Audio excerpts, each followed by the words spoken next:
This week on a brand new episode of Strong Arm Sports Podcast. Officials, I know they got a hard job, man. Somebody gonna come hit our comment section of Paris and they gonna say, you guys should try being a ref.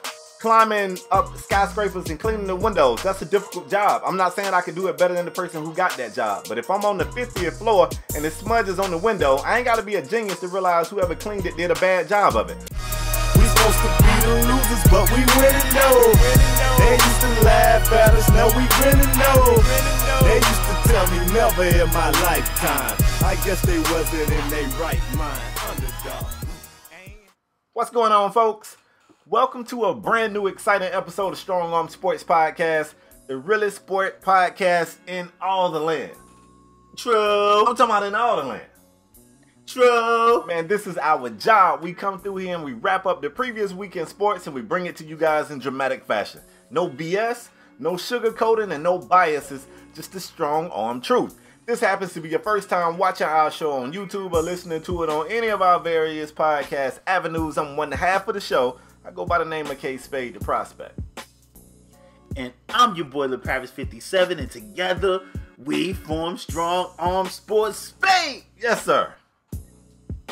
Spade, we got a great show for these guys today. I feel, Spade, I don't know. You know, sometimes you get in that comfort zone, and I feel like Strong Arm Sports has finally entered that comfort zone.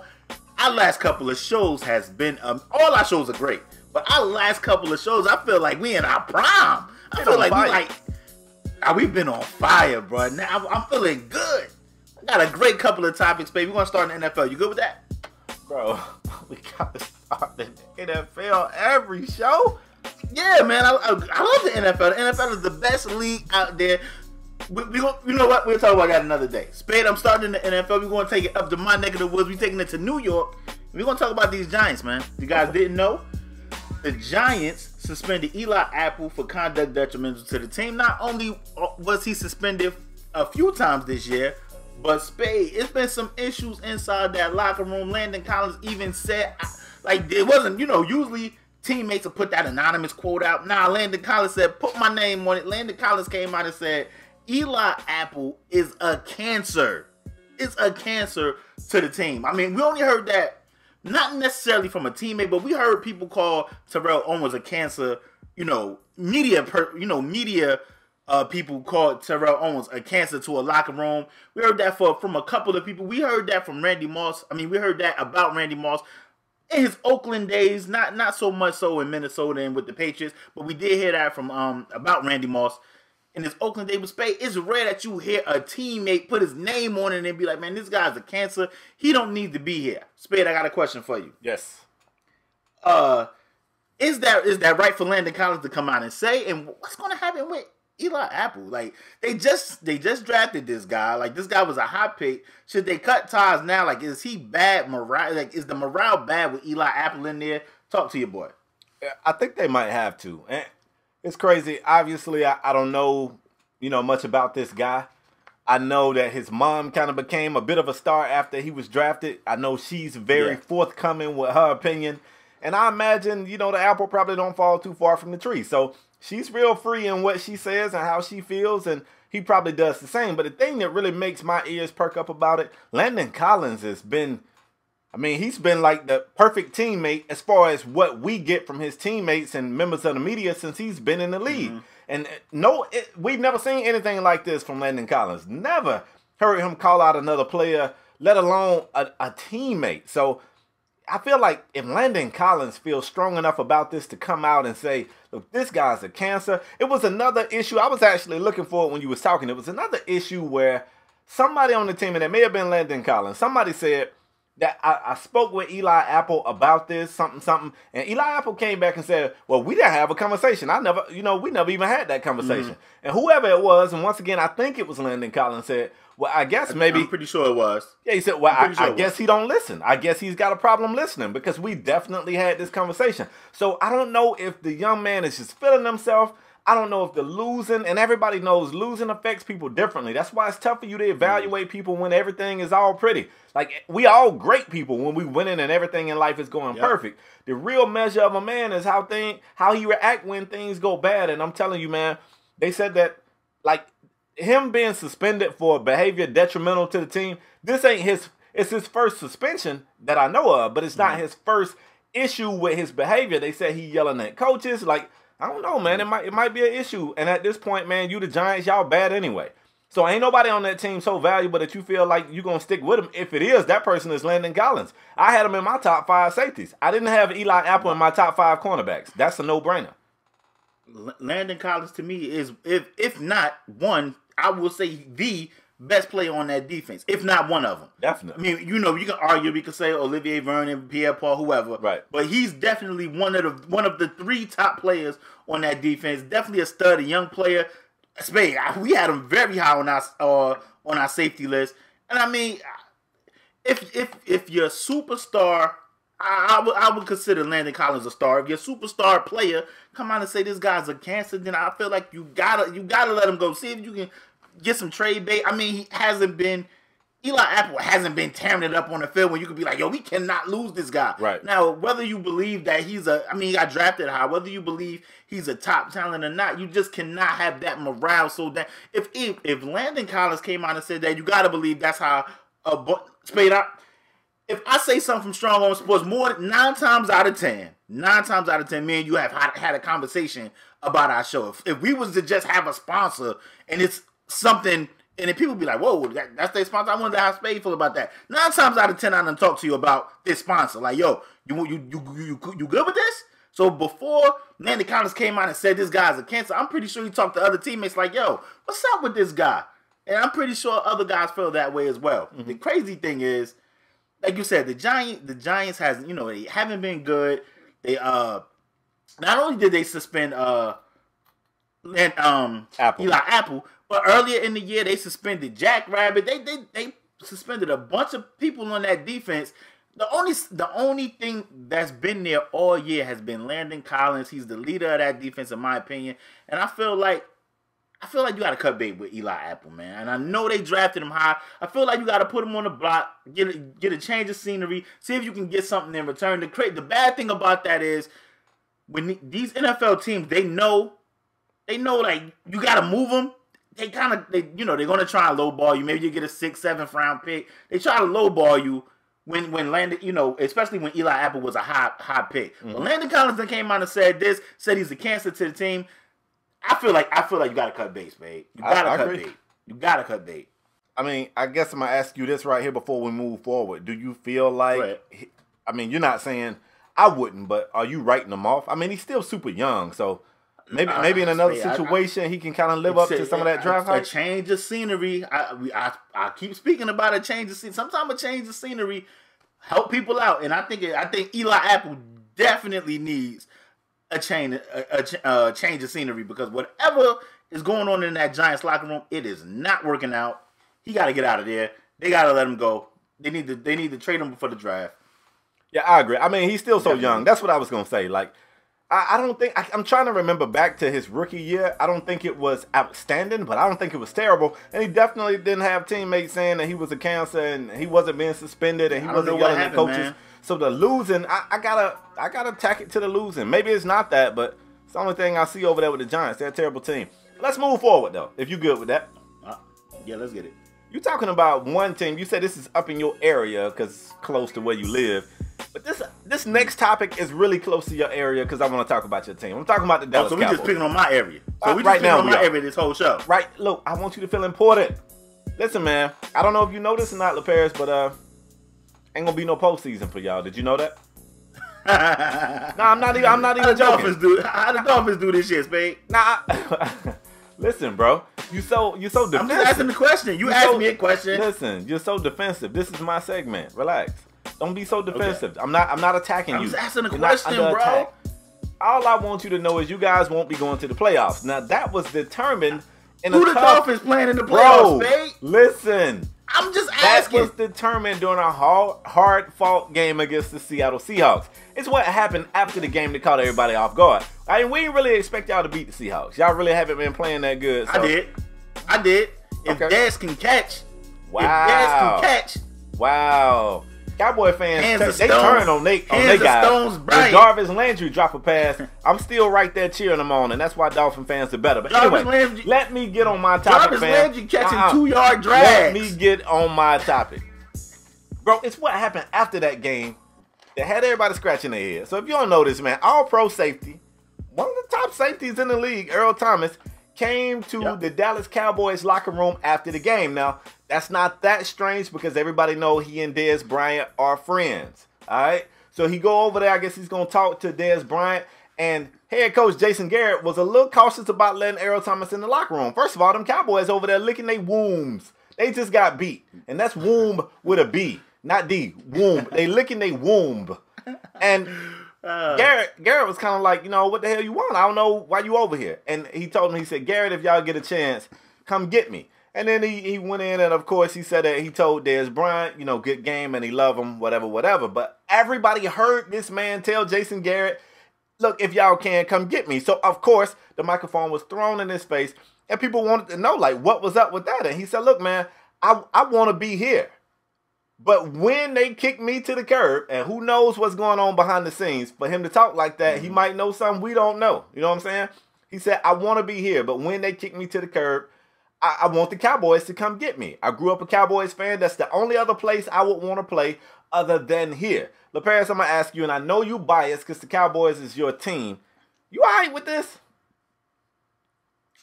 Spade, I'm all right with this. You know, the crazy thing is, Spade. Oh, my God. Can I talk? You just talk for 10 minutes. Go ahead. Can I talk? Spade, I'm all right with this because you want to know what's crazy? We already know there was some tension between Earl Thomas and Bobby Wagner. Something going on there. But we seen these guys, we seen the Seattle Seahawks fight amongst each other on the sideline. Numerous times. Numerous times. I feel like now it's like starting to escalate. Not to mention that, I mean, you've been banging the cannon on the Seahawks for the past couple of weeks, saying they are not the same team. So you add that among. I mean, they still could make the playoffs right now. They still in the hunt, if I'm not mistaken. Oh yeah, but you've been banging the cannon saying they not the same. Say it again. Yeah, they look like they going. It looks like. Yeah, I mean, I think they definitely got to win this week coming up, if I'm not mistaken. And they need some help, if I'm not mistaken. But Spade, you've been banging the cannon saying it's not the same team. They don't have that, they've been dealing with some injuries. I don't have a problem with Earl Thomas saying, yo, if I don't want to play here, if they don't want me here, then I don't have a problem. I don't have a problem going there. I want them to come get me. I don't have a problem with that. We seen owners get fined for going to holler at players while they were still under contract. But as soon as a player do it, oh my gosh, everybody is up in arms. He got a lot of nerve. He's still under contract with the Seattle Seahawks. He got a lot of nerve doing that. Man, owners do that. Owners, GMs. We seen Magic Johnson get fined like $500,000 for going to talk to Paul George and don't do that to Magic. Leave Magic out of this. Magic innocent. He's somewhere smiling right now. From ear to ear. I'm just spitting facts. I don't have a problem with Earl Thomas saying, yo, if they don't want me in Seattle, I'm gonna go be a Cowboy. So I told them, if I'm a free agent, y'all come get me if y'all can. I don't have a problem with it. LaParis, you might say I'm being biased, but I'm not. You are definitely being biased, and I'm disappointed in you. This like the third week in a row. Now, you saying the last few weeks the show been on fire. Maybe the show been on fire because you just been on something crazy for like 3 weeks in a row. This shit is not okay, and you know it's not okay. If you one of the other members of his team, you his teammate, and you know, I know people don't like when they don't get along anyway. No, they don't get along anyway. No, it don't matter. I know people don't like when we make the comparison between sports and like armed forces or military, but these guys are like soldiers, and those teammates, they gotta go to war with this guy for the rest of this season. He's still playing? No. You This like guy don't sound like they won the he's game. mentally checked in. They won. LaParis, you would not be all right with that if you was his teammate, and you know it. After the game, first of all, both teams out there fighting for a damn playoff spot. The team that you souping up for was able to get the win. You go to the losing team's locker room and ask them to get you? That's not all right. And Earl knows it's not all right. And I'm going to tell you another thing, another reason why I got a problem with it. If him and Dez Bryant is such friends, you know what he could have did? Hit Dez on his phone. He could have texted Dez and say, look, talk to Coach Garrett. Let him know, man, I don't know if I'm going to be here next year. If I'm a free agent, I like to be there with y'all. Even though that's still shady as hell, at least give a damn enough to put some smoke and mirrors around it. Don't just walk out there and blatantly disrespect your whole team with all the cameras watching and all the microphones on and ask the team you just beat to pick you up. Disrespecting each other publicly for the past couple of weeks. That's not all right, and so just keep doing it? So just keep doing it. I mean, hashtag Team Patty. If you're going to be petty, That's not all right. They've been being petty. That's not all right, bro. Have they not? That's not all right. Let me ask you. Have they not been being petty for Bro, like the past 3 weeks? That's not all right, and you know it. Have they not been being petty for like the past 3 weeks? This takes it further than anything else you could possibly name. Like, I draw the line at this. That's going too far. That's too far, dog. Of course you would. That's too far. I wouldn't want no teammate of mine doing that. That's terrible. Earl knows that. He knows. He knows. That's terrible. I can't believe you. When y'all signed, if he wanted to go to any other team than the Cowboys, you'd be saying that's wrong. Was still under contract. Y'all ain't go over there and kind of purge. Bro, if he was doing this shit to any team other than the Cowboys, you would not be all right with it. That is wrong. That's not true. That's wrong. That's not true. That's not true. That's why I don't really like to debate with Cowboys fans. I got a job to do, Spade. I don't like that you saying sports. that I'm being biased. I got a job to do. Wow. That is not true. That's terrible, dog. He could have said this to the Dolphins. Y'all already got 6 safeties. Wow. You know what? So you're just going to be on troll mode for a whole nother show. Look, anybody listening to the show, watching the show, please put your feedback in the comment section. Ain't like he said, I hate Seattle. He said, if I'm not here, I want to go there. Actually, that's what he told the media. What he told Jason Garrett was, please come get me. That's what he said. And that's not all right.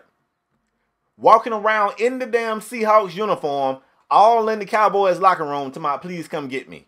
Now you care so much about the Seahawks. I just care about right, bro. It's right and it's wrong and that's wrong. You just said that Earl Thomas played college ball at Texas. Yeah. Probably grew up a Cowboy fan. Yeah. We heard LeBron say numerous times, like, yo, I wouldn't mind playing for LA and all that crap.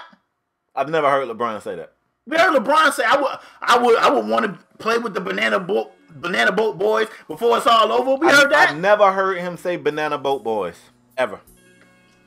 Spade, you know what I mean. Carmelo, Paul. Well, stop misquoting the king. Don't misquote the king. He ain't never said nothing about no damn Banana Boat Boys. There's only one king, and that's God. There's only one king, and that's God. What else you got? Let's move on. Spade, we want to stay in the NFL, and we got to talk about James Harrison joining the New England Patriots. Now, if you guys didn't know, James Harrison put out a long extended message of, you know, what was really going on behind the scenes with the Pittsburgh Steelers. If you guys didn't know, James Harrison said that before he re-signed with the Steelers, he said, I want to know that I'm going to be a part of this team. I want to know that I'm going to get playing time. And the Steelers told him, allegedly, yeah, you're going to be on the field. You're going to, we still want you playing with us. And James Harden said none of that came into fruition. And James Harden has been continuously asking for his release. He's been asking for his release, and he finally received his release, and he joined the New England Patriots. Now, it's been a couple of Steelers, notably Pouncey, came out and said that his Steelers legacy is ruined because he went over there and joined the New England Patriots. Spade, I want to know, how do you feel about James Harrison joining the New England Patriots? And I also want to know, how do you feel about Pouncey's comments about James Harrison? Well, I mean, before I even read James Harrison's comments, I already had a pretty strong feeling about it. I mean, James Harrison is he not 40? I think he's 40. Is he 40? 39. 39 add another years year. Old. Don't add another year. My bad. 39 years old. Anybody who's ever seen this dude knows his training regimen is insane. Yeah. Super strong guy. Goes hard. Yeah, he's getting older, but everything he can control as far as his body and the shape he keeps himself in, he hasn't dropped off in that at all. And he said that he came back because he wanted to play. And in the Steelers' defense, T.J. Watt kind of showed up. He looked really good. They decided to go with him over Harrison, and Harrison respected that and said, well, I want to be released. And he said he was denied and denied and denied. Before I knew any of that, I said, hey, that man want to play. The only reason why a 39-year-old athlete still does all the stuff required for you to play at the professional level, which if you know anything about sports, you know your body takes a beating even when you're not in the games. He said that he requested not to do any of like the training stuff if he wasn't going to play. He told him, look, if I'm not going to play, I'm older. I need to take care of my body. I don't want to run around, do 3 days and 2 days if I'm not going to play. And they kept telling him, you're going to play, you're going to play, you're going to play. And this is his side of the story, of course. As far as him leaving, going to the Patriots, I don't have a problem with it. The Patriots kind of got some injuries over there. They need some backers. And this is what the Patriots do. They've always been this team. Anytime you throw your scraps away and you don't want them, they that got to come get something up out your trash can and be like, oh, I can use this. And you can't get mad when they shine that shit up and slap it on the side of their car and you see them riding down the street with some mess you just threw away. That's what the Patriots do. Now all of a sudden the Steelers are talking about this man's legacy. Them Pouncey dudes is crazy anyway. They both a little bit crazy. We already know that. But for him to say that this guy has tarnished his whole legacy because he went to the Patriots, you mean sitting on y'all bench, sitting in street clothes, ain't gonna tarnish his legacy? Just sitting there looking like he old and washed and not good enough to make it on the field? I don't have a problem with it. I disagree with Pouncey's comments. I've seen Steelers fans upset with him.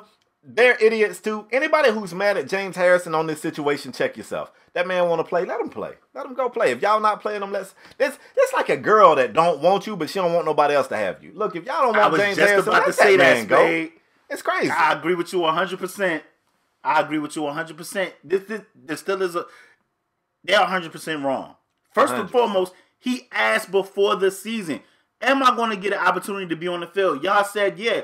If he would have knew the things that, what was going on during the season, that he wasn't going to play, he would have never signed there anyway. And it's crazy because the Steelers wasn't even this mad, Spade. The Steelers fans and the Steelers players, I don't even want to say all the players because Pouncey was the only one that not all of them that I heard say something. But I don't even think they fans was that upset when James Harrison went and joined the Bengals, who is in a division that they play twice. So I don't understand. They was okay. I felt like they was kind of okay with that because they thought James Harrison was washed. They thought he was washed. But James Harrison, the guy is a workout warrior. Like, he is a machine. They don't call him Debo for nothing. This dude can lift up your whole weight room. And like, so Pouncey want to say that he tarnished his legacy by joining the Patriots. What about the Steelers not honoring the man wishes and being like, you know what, James, we can't promise you that you're gonna just keep it real with him. Like, we don't know if you're gonna be on the field. We would like to have you back, but we don't know if you're gonna be on the field. Why lie to the man and say, yo, yeah, you're gonna get some playing time, and then making them dress for games and then not giving them one snap? Like, that's tarnishing his legacy because it got him over there looking crazy. Got him looking James crazy. Harrison, you guys didn't know, gave away game-worn jersey, cleats, and everything a couple of weeks ago on his Instagram. And to the family that he gave him to, Spade, he invited him to the game. James Harrison didn't even get in the game. He didn't even play. So give that man, first of all, I don't think he tarnished his legacy. That man is definitely still a great. He's still a great. And him joining the Patriots, I mean, like you said, this is what the Patriots do. And, I mean, who they expect him to go to? Jacksonville pretty much stacked. You think he's going to leave a Steelers team that's in the playoffs, about to compete for a ring, to go to who? The Cowboys? That's like not in the play. Like, who y'all want him to sign with? He was released. Spade. Not only was he released, look at the time he was released. It's 1 week left in the season, and like he got released week 8 and could be like, okay, now I got options. And then if he would have signed with a team and they didn't make the playoffs, then that's something different. It's 1 week left. Of course, if he want to play, of course he's going to sign to a playoff team. I would. Of course. But I would too. Who wouldn't? You got released a week before the season, the regular season is over. Who they want him to go sign with? The Browns? Come on, man. That's just dumb and it's selfish. And this is my problem. This is my problem with certain players in the league, because they want to blame all this crap on James Harrison, but their organization was the one that kind of did him dirty. They did him dirty. He said, if I would have knew I wasn't going to play, I wouldn't have signed here. He asked them before he put ink to the paper, am I going to be able to get playing time here? And they told him, yeah. They lied. So, yeah, I'm going somewhere else that needs some help that can compete for a ring. Why not? I don't have a problem with it at all. One more thing, and I don't want to hold this segment crazy long, but you know something else Harrison put in his report that kind of just was disrespectful to me? After his request repeatedly of We all release me, and they would never release him. When they finally did release him, he said he didn't even get a phone call. He just showed up and his locker was cleaned out. That's how they told this guy with this legacy with your team. That's how they let him know he was released. Just cleaned out his stuff and didn't even give him a phone call. Hell yeah. Not only would I dip, I would definitely go to a playoff contender or a championship contender, and I would hope that I got a chance to play this. To put me on the bench and then let me play. I would go right there. He went exactly where I would go. And I hate the Patriots. You know how I feel about them. Me too. But if I'm James Harrison, I want to play. And if I can get a chance to kill two birds with one stone, play, and possibly get a chance to play the guys that didn't think I was good enough to even get on their field, sign me up for it. And anybody else on that team would do the same thing. Yeah, I agree 100%. I agree. Let's talk some basketball, man. That last segment kind of got me fired up, and the fire would carry through this next segment. What? You good? I'm great. Let's get it. LaParis, if you got a joke, go ahead and share it with the stream. We want to hear it. No. Go, Spade. Go. I'm gonna save my thoughts for this segment. This is where I know you wanted to be. Because you've been fired up, banging the cannon. First of all, you don't know. Listen, y'all. In case you don't know, I have had LaParis in the figure 4 leg lock in pick'em games for so long. You know what I'm saying? For so long. And I had him. LaParis, it's my segment. Take a play off. I'm about to release you. I'm about to clean your locker room out. Listen, guys. I had it this week, too. In case y'all don't know, the pick'em game. No, you didn't. You lost. In case y'all don't know, the pick'em game was the Rockets versus the Celtics. First of all, when he came up with this pick'em game, I asked him, is Chris Paul going to be back? And he said, oh, you scared? He did that reverse psychology tactic. And I said, cool, we don't need nobody else. Give me James Harden. What you mean? You told me the Rockets don't need Chris Paul. You said they got James the Beard Harden, the almost MVP of the league. Bro, don't disrespect that man and call him no almost MVP. He's the player's champ. He is the almost MVP. He's the player's champ. Has he won the MVP? He was nominated MVP amongst his peers, 2015. Look it up. That don't mean nothing amongst your peers. What? That don't mean nothing. Your peers, they got a better... Anyway, see how you trying to bait me? Let me ignore this guy. I don't know if you guys was watching the game. I was watching the game, and the Rockets had a great first half. With no CP3, who's always hurt, James Harden started to run out of gas. You can see it. He was pressing hard. Top 5 point guard in the league. Don't disrespect Chris Paul. Be yourself quiet and let me talk to these people. Marcus Smart is a troll. We already know this, man. He was grabbing James Harden. Spade. He was pushing. He was That's pulling. How we want to start the segment? He was tugging. He was pinching. He was biting on that Mike Tyson stuff. He did everything he could do. And I got to give him some credit. He completely irritated the hell out of James Harden. He aggravated the mess out of him. And once the second half started, the Rockets' offensive production started to taper off, and Boston started to finally hit some shots. Things was going well. It was a colossal meltdown, if you want to call it that. A 26-point lead that the Rockets had started to diminish little bit by little bit by little bit. Till it gets to where things got ugly. Let me tell you what happened. With a 1-point lead with 7 seconds to go, the Rockets had possession of the ball. They probably didn't see the game, LaParis, so I'm going to just break it down if you don't mind. Go ahead and drink you some water. I know you got some water over there. Have a sip of your water. You sound parched. 1-point game with 7 seconds to go. If you the Rockets, you got possession of the ball. You know who lead the league in free throws? James Harden. You know what I'm saying? He's not missing those. So you want to inbound the ball to James Harden.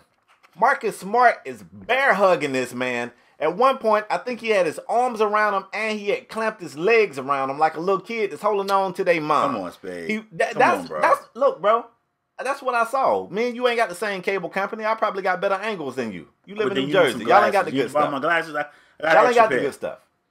James Harden, in an attempt to free himself for the inbound, pushed off, which you do. It's a lot of jostling back and forth in the basketball game. If you don't know that, you need to start watching.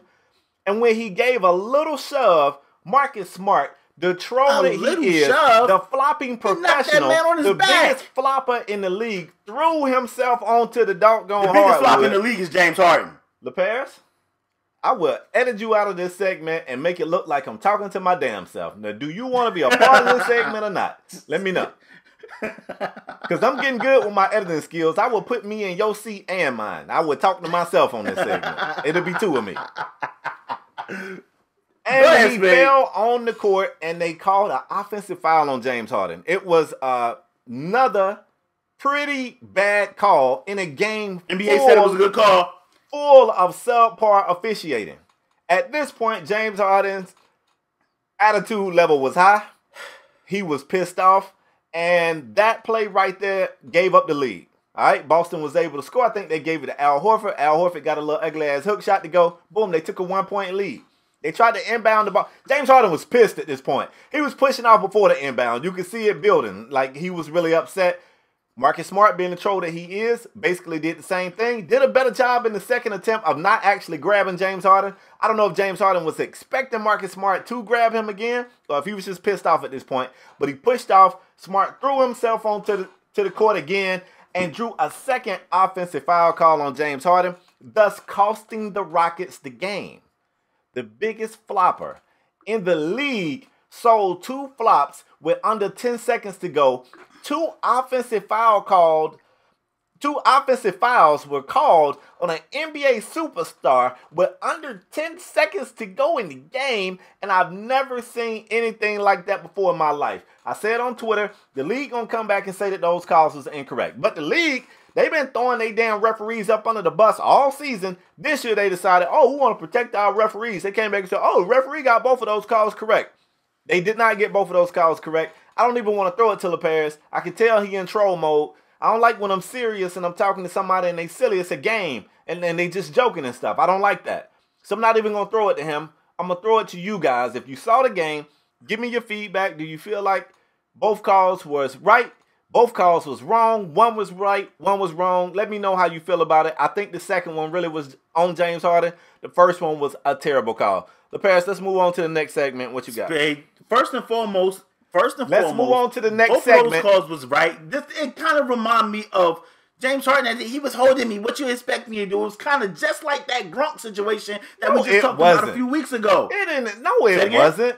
Yes, it was. Bro. He holding me. What you expect me to do? Gronk got frustrated and elbowed him. James Harden kind of threw an elbow. The first one, he kind of threw an elbow at Marcus Smart. Marcus Smart fell all the way on his back, man. Wow, bro. He fell all the way on his back. The second one was straight. Okay. The second one was straight blatant. But see, you want to blame this on the Rockets losing the game. The second one was an offensive foul. I said that. Spade, you want to blame these calls, these 2 little miniature calls, on the Rockets losing this game. They blew a 20-something point lead. They blew a 20-something point lead, Spade. They still was up. They was almost up by 1 30. point with 7 seconds to go with the best free throw shooter in the league about to catch the inbound. Spade. It was in good shape. He was going to knock down both of those free throws. It was a must-foul situation. Rockets would have been up 3. They would have won the game. Spade, if me and you both know that Marcus Smart, he goes for a troll mode and he flopped, then why would James Harden be doing all that? If we know it, clearly your boy know it. Bro, because they got 5 seconds to inbound. So if you clutching me, my man got 5 seconds. So can't nobody else get the ball? I'm the best free throw shooter on the team. Ball. I'm trying to get off of him and get the. What was he supposed to? Let me ask you this. Can't nobody else get the ball, Spade? Who? Can't nobody else get the ball? It's other players on the court. Bro, he is the best free throw shooter. You get the best free throw shooter. Eric Gordon is not a terrible free throw shooter, Spade. I didn't say. I never said the word terrible. See, this is the same thing that you just did to somebody else putting words in his mouth. So with LeBron James, you see about the Banana Boat Boys. If you see Marcus Smart is hugging James Harden like that, pass the ball to somebody else. He blatantly ran that dude over, Spade, twice. What else you got, bro? Twice. I'm not gonna do this with you because you're not serious. I hear the joke in your voice. I'm dead ass, bro. I'm dead. He blatantly ran him over twice, Spade. Bro, that first one was a blatant run over to you. He wasn't being held at all. He ran him over. He wasn't being held on the first one. Did Marcus Smart put something on it? Absolutely. But he blatantly ran him over. Was he not holding him on the first one? Spade, they all do that when it's an inbound. And you know what? Everybody you know what else they all do? Inbound, Spade. They push to get off of it. That's the jostle. That's how you get off of it. And James Harden got called for a foul, Spade. That's a terrible call. And I'm gonna take it a step further. No NBA superstar would have got whistled for an offensive foul on that. You never see. I bet you Steph will never get called on that. KD, Bron, you can go back. You ain't gonna never see the end of a game an offensive foul called on Michael Jeffrey Jordan. Find me one. Link me to an offensive foul call with 10 seconds to go with another NBA superstar. Show me one. That's about it. Is that why they lost the game, Spade? Huh? Is that why they lost the game? Yes. They was up. That took the lead from them. They was up. That's not why they lost. They lost because they blew a 20-something point lead. That's why they lost. Go ahead, bro. That's why they lost. They had 2 or 3 assists the whole second half. Where was the offense at? And you asked me. You said, Spade, we talked about this game last week. You said they was going to score 117 points. You said the Rockets only scoring under 100 points, LeBron. I said, absolutely.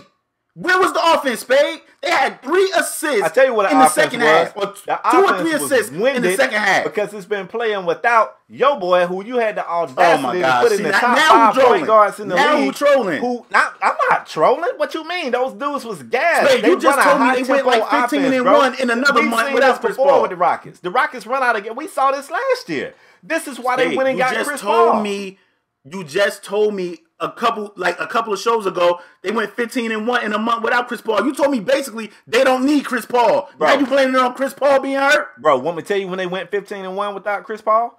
In the first month of the season, everybody's stamina level was on 100. It's the first damn games of the year. Now we like 2-3 months into the season. Yeah, the fatigue is starting to kick in. So now they need Chris Paul. Ain't even playing because he need rest. Do they need Chris Paul now? Bro, I don't know. When he came back, he shot 3 of 10. Shit, I don't know. You the one got him as a top 5 PG in the league. You tell me. He is. It don't look like it.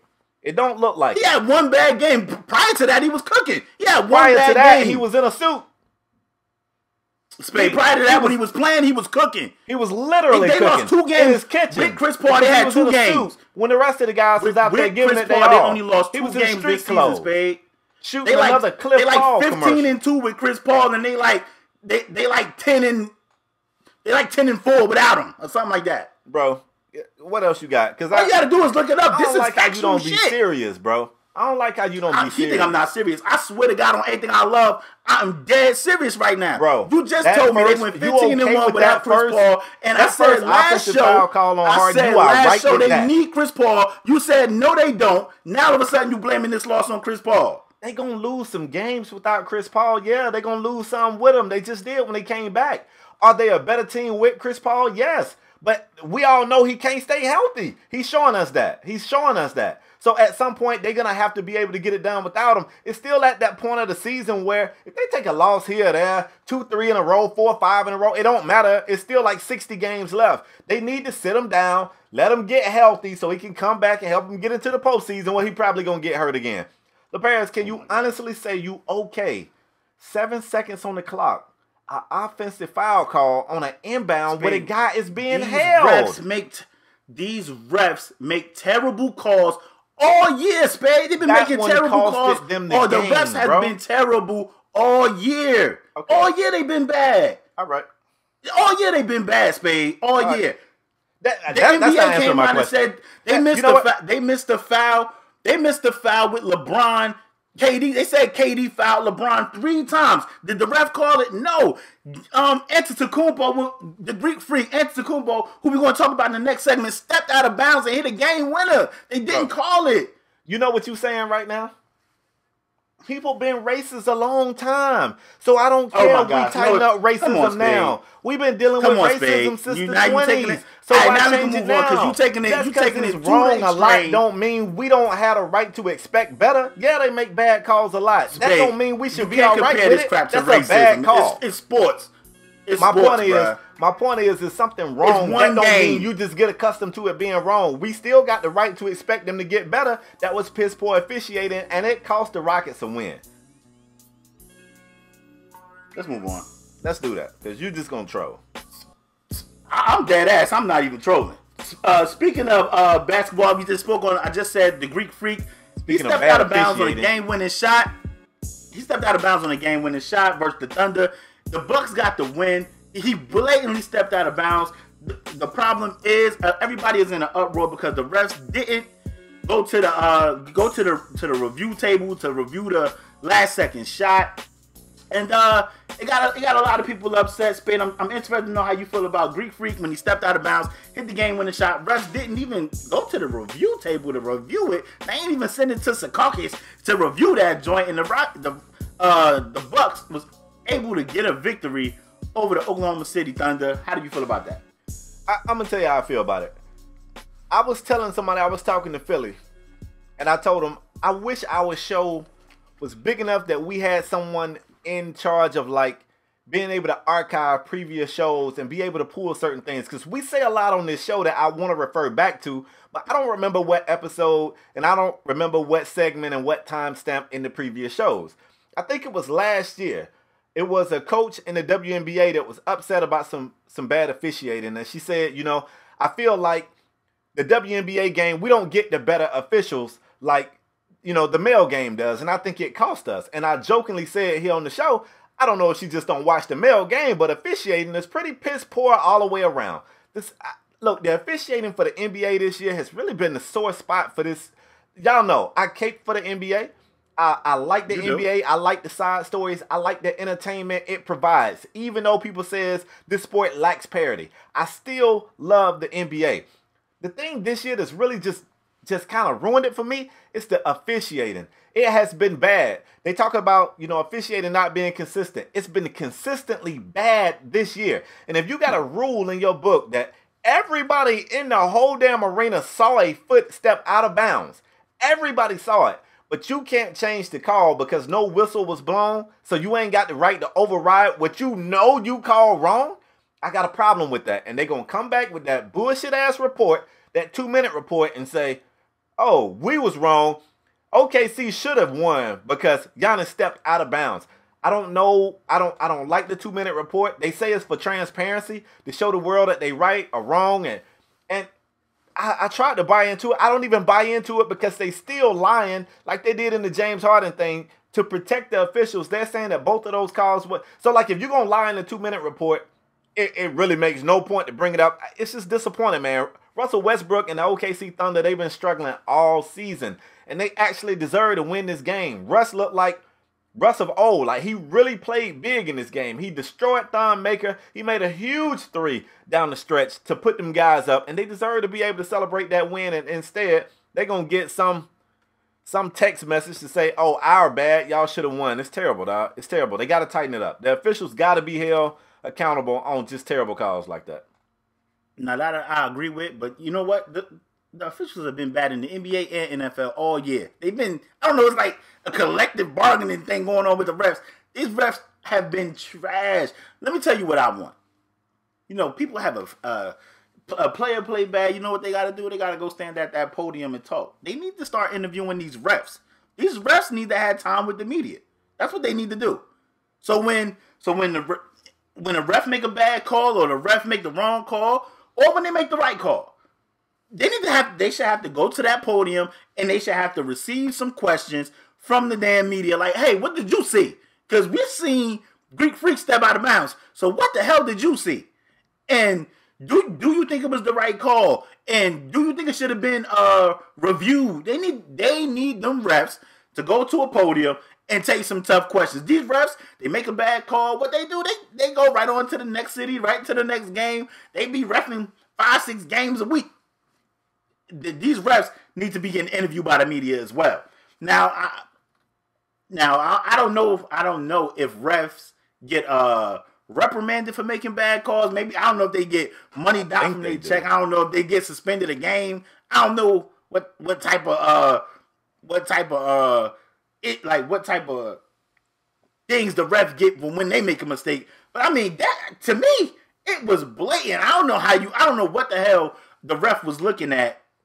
The ref was looking at when Greek Freak was driving. Because clearly, his foot is clearly out of bounds, in my opinion. Another thing I want to speak on, I'm kind of going back to the James Harden thing. James Harden was complaining about it only being 2 refs. I think if normally it's 3 refs. I don't understand how they don't have an alternate ref. And maybe this is just the NBA being cheap and being like, you know what? So we're going to send an alternate ref to every game just in case a ref get hurt. I guess they figure I'd rather go with 2 refs than have an alternate ref just sitting in the pack getting a check in case a ref get hurt. Because how often do a ref get hurt? But I agree with James Harden in that stance. It should never be 2 damn refs in a NBA. He said a nationally televised game. It don't matter if the game was in Phoenix, down there in the slums of the desert. It should still be enough refs for a professional NBA game. They missed this call. It was the wrong call. And it sucks. But these refs has been trash all year. They've been trash all year in both sports. They've been trash in both sports all year. I still don't know what the damn catch is. I still don't know what the catch is. Tough. It's Shit tough. been trash all year. Yeah, man. The officials, I know they got a hard job, man. Somebody gonna come hit our comment section of Paris and they gonna say, you guys should try being a ref. And to that person, I'm gonna say, I never said their job was easy. That don't mean we don't have the right to, demand them to do it correctly. I say the same thing about it's a bunch of jobs. Climbing up skyscrapers and cleaning the windows, that's a difficult job. I'm not saying I can do it better than the person who got that job. But if I'm on the 50th floor and the smudge is on the window, I ain't got to be a genius to realize whoever cleaned it did a bad job of it. So, I mean, if you're doing a job and it's a difficult job and it's too difficult for you, get your ass out the way and let somebody else do that job. That's all I'm saying. Yeah, you got a tough job, but if you can't do it right, get out the way. It's a bunch of folks out there unemployed. People want jobs. If you can't do yours right, go find one you can do. Because that's people. I don't know, man. That's terrible. To me, it's terrible. Spade fired up today, y'all. Yeah, man. I mean, that's tough. Because you got people. Man, people was tweeting me, bro, and I know we got to get going. People was tweeting me saying stuff like, "Oh, Jay Harden get a lot of favorable calls." What people? Boston you don't like? fans, mostly Boston fans. Listen, man. Somebody tweeted me, bro, and I clicked on their name to reply, and their bio said something like, Patriots, Celtics, and Sox, and they had clover emojis in their bio. And I replied to the guy and said, man, I'm not even gonna debate with you because I know you biased. And he tweeted me back, check this, Jim. He said, assuming that I'm biased proves just how biased you are. What the hell did you just say to me? I blocked him. He can't ever tweet me again. Anyway, let's go ahead and move forward, folks. Let's move on, bro. Next segment, this one right here is going to be pretty dope, man. I'm going to be in attendance. Not actually in attendance. I almost lied to y'all right there. I'm going to be in my living room in attendance. I hope y'all are too. Okay. I'm talking about the college playoff bowl games. These things will take place Monday. So, I mean, if you want to, It's going to be a ton of commercials. If you ain't already checked out the show on Sunday when we upload it, maybe you can watch or listen to the show while you're watching these. The NCAA football playoffs are about to kick off. 4 really good teams are going to be doing battle. It's another game Monday, but we're really just talking about, the ones we care about. Baker Mayfield and Oklahoma going to go and do battle against the Bulldogs. And then on the other side of things, you got Old Faithful over there. You got Clemson over there, and you got Bama doing work. The Paris, I know you're going to be watching these games. I'm going to be watching these games. You got any predictions or anything we need to look for? Well, I'm going to tell you what I'm hoping for. Uh-oh. I don't know what's this love affair with Baker Mayfield, Spade. I know what it is. They love this guy, bruh. And I'm rooting for Georgia, man. I want Georgia to beat the brakes off Oklahoma. I do not want Oklahoma to make it to the championship, bruh. Because people love this Baker Mayfield guy. I don't want to say I'm not a fan. I think he's a good player. But people telling me Baker Mayfield the best quarterback in college. I don't know about all that, man. I don't know about all that. They love this guy, Baker Mayfield. I'm hoping Georgia show up, play a good Georgia game. Like new coach. They got a new coach. It seemed like everything has been working out. They've been begging. Georgia have been begging for this type of year. Back when they had old boy that's with the Canes now, and he just couldn't never get over that hump. But now it seems like Georgia got it figured out. They can get over that hump. I want them to beat Oklahoma so bad. So bad. As far as Alabama and Clemson, I'm sorry. I don't think Clemson have enough. I see Alabama going back to the national championship again. Alabama is the only team that's been in every single college playoff since this crap started. And I see Alabama going back to the national championship because I know they've been struggling defensively. I know they've been having some issues defensively. They got a couple of backers hurt. I don't know if those guys are going to be back for that game. But I just don't see, and I hope I'm wrong, because I would love for Oklahoma and Bama to go down. I would love for both of them to go down. But I think it's going to be, I'm hoping Georgia win, but I definitely know Alabama is going to be in there. And I'm tired of Bama. I would love for some new blood to get in there, like a Georgia winning it all. I wouldn't have a problem with Georgia winning it all at all. I would love for it to be some new blood. Bama lost. I know Clemson just won it. Say it again. Bama just lost last year. You know that, right? I know, but they was in it. They was in it.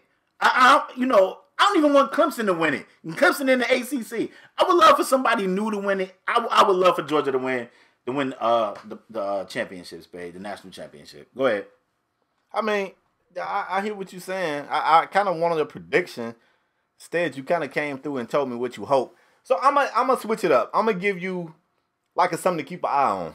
And you're not gonna like this. You ready for this? Go ahead. Hey man, you know me. I'm Team ACC, but I say keep an eye on Bama.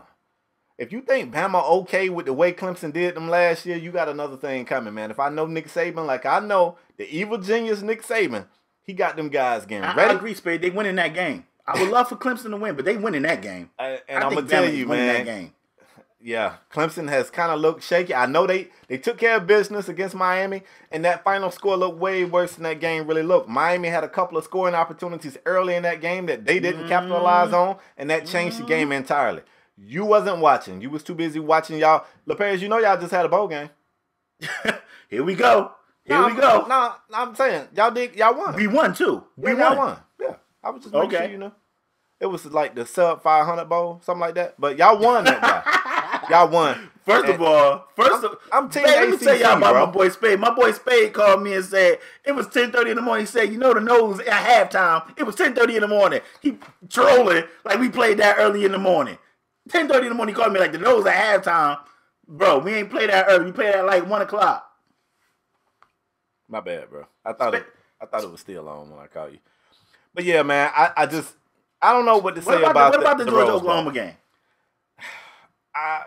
I don't know because UGA has a really good defense, and I feel like Baker Mayfield been on fire. So I really think the battle is going to be when Oklahoma has the ball and Georgia's defense is out there on the field. That's when I'm really going to be paying close attention to it. I think that's the battle that I want to see. And that one right there is close. It's too close to call for me. I don't really know what's going to happen. But, man, I'm telling you. I hope Georgia win, man. Spade, who you said Baker Mayfield had some words with? Who you was just telling me? I don't know the guy name, but it was an ESPN. Oh, Mark Schlereth. Mark Schlereth, who said that he throws 14 bubble screens a game, which is actually not true. But, yeah, you know, Baker has what's this love affair with Baker Mayfield, man? Huh? What's this love affair with Baker Mayfield? I mean, he the great white hope. You know that? They saying this guy the best quarterback in the nation. Yeah, but I mean, every year it's that guy that he's got that story. He's a feel-good story. I remember once upon a time it was Tebow. We always Tebow fans. Then, even though he was the bad guy. He went to Florida. I'm a Florida State fan. I hated Tebow. Yeah, but it was something about Tebow we still like, man. Come on, don't act. I mean, I'm a Canes fan, but it was something about Tebow that I liked. And then, even though he was a bit of a bad guy, it was something in this Johnny Manziel kid that we liked. I don't know, it's almost like a car wreck. You can't turn away from it. It's bad, but you got to see more of it, and Baker Mayfield represents that as well. You never know what he's going to do. He might grab his crotch. He might shoot a bird. He might run from the cops. He might get drunk. He might stab his flag in the other team's field. He ain't no telling what he's going to do. He's going to probably do something dumb. He's going to apologize for it every week, and we can't turn away from it. We can't turn away from it. I like Baker. I'm interested. You like Baker? I like Baker. I don't think Baker's going to be a great NFL quarterback. But at this level, I like Baker. Baker put me in the mind of Johnny Manziel. To me, he's Johnny Manziel 2.0. I'm tired of Baker. Get Baker out of here. And I hope Georgia is able to do it. Wow. I hope Georgia is able to do it. Can Georgia do anything right? They was in the Super Bowl, couldn't get that right. They couldn't get it right with all them years with Mark Richt. Can they get it right, please? Georgia's a college team. It'd be a half an inch of snow. Georgia shut down the whole damn state. Can they get something right? Listen, the Bulldogs also got the #1 recruiting class in the nation. So they reloading. If they don't get it done this year, they say they're going to be back next year stronger than ever. Can Georgia get it right this please, Monday? Georgia, get something right, please. Interesting to know how the supporters feel. Let us know who you have winning these games and why. You know, just don't be like Clemson or Bama. I know it's everybody a Bama fan now, which just drives me crazy because everybody be like, oh, I've been a Bama fan for a long time. No, you was a Bama fan since Nick Saban got there. Because wasn't nobody thinking about no Bama before Nick Saban got there. Anyway, leave your thoughts in the comment section down below about these college playoff games. Spade, the Canes play too. You ain't talking about the Canes? They got a bowl game. They playing Wisconsin. Y'all gonna win y'all bowl game? I mean, Huh? Now I hear you breaking up. What you say? Bro, y'all gonna win y'all bowl game. Y'all play Wisconsin. Miami Hurricanes play the Wisconsin Badgers. I know y'all who gonna we win. play, bro. Florida State won their bowl game. Wait, first of all, don't come for me like I don't know who my team playing. Like they ain't sent me tickets. I might even go. I might be there. Depend. I gotta check my Palm Pilot. Hey, are y'all gonna win the game? Man, there's a lot of things in this world that you want to know. You just can't get the answer to everything when you want it. You know what I'm saying? Yeah, Why am I here? What is my purpose in life? These are just, you just gotta live your life. And then maybe these questions will answer themselves. What goes up must come down. The man that sleepeth on the floor cannot fall out of bed. What's the next segment? Speaking of the Miami Hurricanes and the Wisconsin game, that's not the picking game. We got a good picking game for you guys this week. I'm back on Spade Hills. Check the tape. You're Check not on my tape. heels, bro. It's still like 11-5. It's 10-7. It's 10-7. 10-7? It's 10-7, bro. You ain't winning a while, bro. For you and ones for me? Bro, you ain't winning a while, bro. It's like 11-5. Bro, you pick the Steelers. I picked the Patriots. Like, I'm telling you, I'm back. I'm back. I got a good one this week too, by the way. We're gonna go Cavs, Celtics, Spade. Cavs versus Celtics. We back to the Celtics. You get to see your favorite player in the league, Marcus Smart, again. Talk to your boy. Who do you have and why? Spade, you know the past 2 weeks, both of my score predictions been pretty damn accurate. I don't want to hear about that. This ain't no score prediction. Spade said they gonna score 123 points. I said, nah, they ain't even gonna score over 100. But they scored 98. IT gonna be back? Huh? Is IT gonna be back? He should be back. They saying he should be back Tuesday, but I think he'll be back. I know he wanted to come back and play against, I think it was Minnesota, and they shut him down. No, it was the Kings. Oh, Sacramento. That's right. The team that drafted him. Give me the Cavs. I don't care if he play or not. It's crazy because I'm taking the Cavs. And I think IT gonna play, and I think he's gonna probably try and go Wolves. I think he's gonna play, and I think he's gonna go Wolves. I got the Cavs too. It's crazy because we don't never pick the same, and I probably need to go Celtics so I can catch up again. But I'm gonna go Cavs.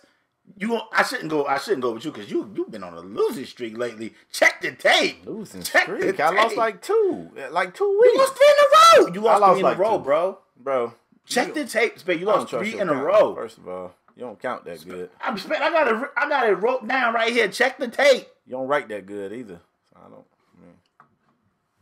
I got the Cavs as well. Leave who you guys have in the picking game. We're going Cavs, Celtics on Wednesday, January 3rd. I think Isaiah should be back during this game. This is like the perfect spot, yo. Team that traded and they in Boston, Spade. So give me the Cavs. I got the Cavs too. You want to give me a score? Or are you done with scores? Bro, this ain't score prediction. Stop trying to make new segments. You just been so off lately. Woo! Man, I got a score for you. Cavs win. Let's go ahead to the last segment of the show today. People hit me up on Twitter, bro, and said that the idea about us tagging the athletes and the Strong Arm Performer of the Week tweets was a good idea. So I think we need to start doing that. But this is the last segment of the show today. We call this segment the Strong Arm Performer of the Week. It's like the Heisman of podcast. We give this award out weekly to a male or female athlete who raised his or her level of play to ensure that their team got the victory. LaParis, you on the hot seat. Who is your Strong Arm Performer of the Week and why? I gotta give it to my guy who's been playing. He's kind of been struggling as of late. He started off, everybody was calling him, an amazing rookie. They was calling him a sleeper. Because when we drafted him, I was like, But you know what? This guy seems like he's a player, and I'm talking about none other than Porzingis 2.0. Porzingis 2.0. I'm talking about Lauri Markkanen. He shot 11 of 17 from the field, 5 of 9 from 3. He had 32 points, 7 rebounds, and a 119-107 win over the Indiana Pacers. Lauri Markkanen, you are my Strong Arm Performer of the Week. Wow. Porzingis 2.0. Did he get punched in his face? Huh? Because the Bulls, somebody told me the Bulls play better after they get punched in the face. Wow, Spade, really? I swear that's what somebody told me. Hey, man. Wow. I just asked. If I was out of bounds with that question, I apologize. Somebody told me the Dolphins O-line blocked better when the Dolphins coach sniffed coke. Wow. First of all, I told you that was aspirin. That coach had got a problem swallowing pills, so he crumbled the pills up and snorted them. Pain relief. Dolphins anyway. O-line, they got a Jai out of there. Dolphins O-line coach sniffed some coke. Drake looked like a new beast. Drake been looking like that, man. We don't want no Jai around here. Get him out of here. My strong arm performer of the week goes to an NBA rookie. So obviously it's his first time winning this award. This guy right here, man. Got a chance to meet this guy. Yeah, I'm kind of, shameless plug. Cool dude, man. The dude got bunnies. His game kind of remind me a little bit of Stevie Franchise a little bit. Man, I'm talking about none other than Dennis Smith Jr. Not only was he able to overcome 65 points from the Twin Towers, his Dallas Mavericks stopped the win streak. I do believe the Pelicans was on a win streak. I might be wrong on that. But stopped the win streak of the Pelicans, even though Anthony Davis and Boogie Cousins combined for 65 points. Dennis Smith Jr. got his first ever triple-double, 21 points, 10 boards, 10 dimes. He said he almost had a quad dub. He had 7 turnovers, but I understand it, young fella. You're going to figure it out. He was pretty efficient with the rock, too. Shot 8 of 12 from the field, 5 of 7 from beyond the arc. For that performance, Dennis Smith Jr., you are my strong arm performer of the week. You hear that, right, Rat? You hear that, right? You hear that, right, Rat? Rap ain't supporting our show. Damn Raptor fans, Toronto. Anyway, Spade, before I close the show, you got anything else to add? Nah, fam, nah. I want to say shout out to Marcus Smart for making me catch up in the picking game. Shout out to Smart. If anything, Marcus Smart learned from the number one flop in the league, and that's none other than James Harden. The number one flop in the league. So I want to thank Marcus Smart for getting me that dub. Also, I want to thank you guys for tuning in to another episode of Strong Arm Sports, the realest sport podcast in all the land. Facts. As usual, if you new here, hit the subscribe button. It take 2 seconds. If you're a regular, hit the like button. We also got it's a little bell up there. Somewhere up there, you can click that bell. You get a notification sent right to your mobile device when a new episode is uploaded to YouTube. If you don't want to see 2 dudes arguing in boxes on YouTube, we got audio, podcasts everywhere. SoundCloud, ऊPodOmatic, iTunes. We everywhere. We everywhere. We want to thank you guys for your continued support. We'll see you guys next episode. We out. Go Bulls. Look at my nose. My nose got a dub too, by the way. Ooh.